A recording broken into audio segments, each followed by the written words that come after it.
ওয়ালাইকুম রহমতুল্লাহি ওয়া বারাকাতুহু। আজকে সেই পুরাতন আরেকটি কিতাব থেকে এমন একটা বশীকরণ কাজ নিয়ে হাজির হলাম, যেটা সরাসরি জিন চালান দিয়ে কোনো নারীকে বা পুরুষকে, অর্থাৎ আপনার ভালোবাসার মানুষকে আপনার কাছে হাজির করার জন্য। এই কাজটার উপরে অন্য কোনো কাজ আর নেই। সরাসরি জিন চালান হয়ে যাবে আপনার ভালোবাসার মানুষের উপরে। জিনটা তা আপনার ভালোবাসার মানুষকে আপনার কাছে হাজির করে দিবে।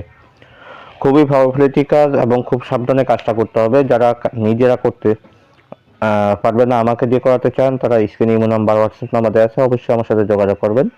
ইনশাল্লাহ গ্যারান্টি সহকারে কাজ করে দেওয়া হবে। কারণ আমার কাজের রেজাল্টগুলো কেমন হয় সেটা অবশ্যই আপনারা জানেন। আলহামদুলিল্লাহ, প্রতিটা কাজ গ্যারান্টি সহকারে ইনশাআল্লাহ। আমার এই হাজার হাজার রিভিউ আলহামদুলিল্লাহ আছে, বা চাইলে স্ক্রিনশট আপনারা লিখতে পারেন যারা এই মতো হোয়াটসঅ্যাপে কাজের রেজাল্ট জানাইছে। আর যারা নিজেরা করতে চান তারা অবশ্যই ভালোভাবে ভিডিও দেখে শুনে তারপরে কাজ করবেন। আমি খুব সংক্ষিপ্তভাবে ইনশাল্লাহ আলোচনা করব। মূল আলোচনাটা আমি যাই তার আগে বলবো, যারা এখনো ভিডিওটা লাইক দেন না, লাইক দিয়ে রাখবেন। যারা চ্যানেলটি সাবস্ক্রাইব করেন নাই, অবশ্যই সাবস্ক্রাইব করে বেল বাটন করে রাখবেন। বন্ধুদের মাঝখানে শেয়ার করতে বলবেন না ইনশাআল্লাহ। এই কাজটি আপনি কখন করবেন? যখন দেখবেন যে অন্যান্য বশীকরণ কাজগুলো করছেন কিন্তু কোনো রকমেই আপনার মনের মানুষটা আপনার কাছে আসতেছে না, মানে কোনো রকমই তাকে হাজির করা সম্ভব হইতেছে না।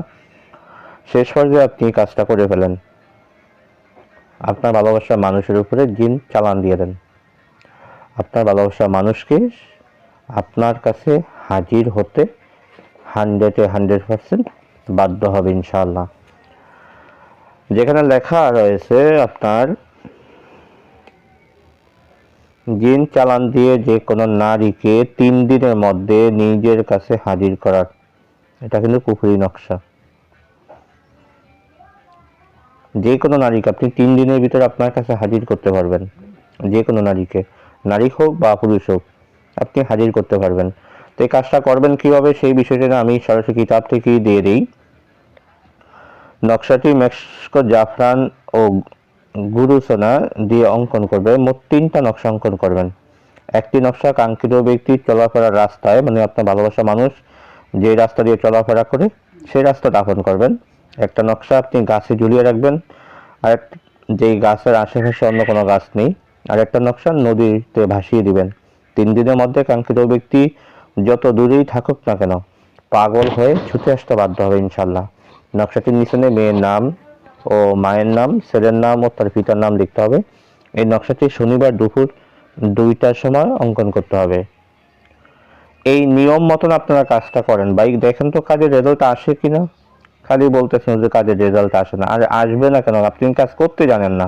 আপনি করতে জানলে নিশ্চিত ফলাফল আসবে ইনশাআল্লাহ। তো আজকে আলোচনাটি শুনতে থাকবে, দেখা হবে পরবর্তী ভিডিওতে। সে পর্যন্ত আমার সাথেই থাকেন। আমার তৌফিক ইল্লা বিল্লাহ। আসসালামু আলাইকুম রহমতুল্লাহি ওয়া বারাকাতুহু।